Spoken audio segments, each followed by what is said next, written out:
Homemade eggless mayonnaise. Hello दोस्तों, मैं आशिक आ चुका हूँ फूड लवर्स पे एक नई रेसिपी के साथ।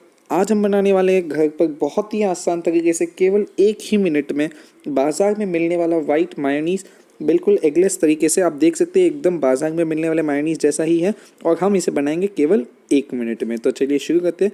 लेकिन सबसे पहले आप मेरे इस वीडियो को लाइक कीजिएगा, चैनल को सब्सक्राइब कीजिएगा और भी कई अच्छी रेसिपी की वीडियोस के लिए। तो सबसे पहले हम कोई ब्लेंडर या मिक्सर का जार लीजिएगा, उसमें हम डाल देंगे 1/4 कप फुल क्रीम मिल्क। उसके अंदर हम डाल देंगे आधा चम्मच नमक, स्वाद अनुसार एडजस्ट कर सकते हैं आप, और 1 छोटी चम्मच पीसी हुई शक्कर डाल देंगे। उसके बाद हम इसमें 1 चम्मच विनीगर या नींबू का रस डाल देंगे। उसके बाद हम इसमें आधा कप तेल डाल देंगे, कोई भी वेजिटेबल ऑयल, और इसके बाद इसे ढक्कन लगा के हम इसे अच्छे से ब्लेंड कर देंगे जब तक ये गाढ़ा नहीं हो जाता। इसे लगभग 1 से 2 मिनट लगते हैं।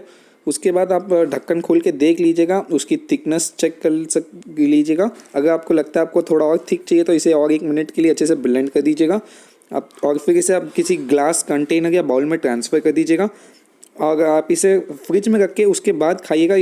तो इसका काफ़ी ज़्यादा अच्छा टेस्ट आएगा। आप देख सकते हैं हमारा घर पर एगलेस मायोनीज जो काफ़ी आसान तरीके से बन चुका है। आप इसे 7 दिन के अंदर खा लीजिएगा दोस्तों, उससे ज़्यादा इसे स्टोर मत कीजिएगा। और अगर आप इसे स्टोर करते हैं तो फ्रिज में रखिएगा।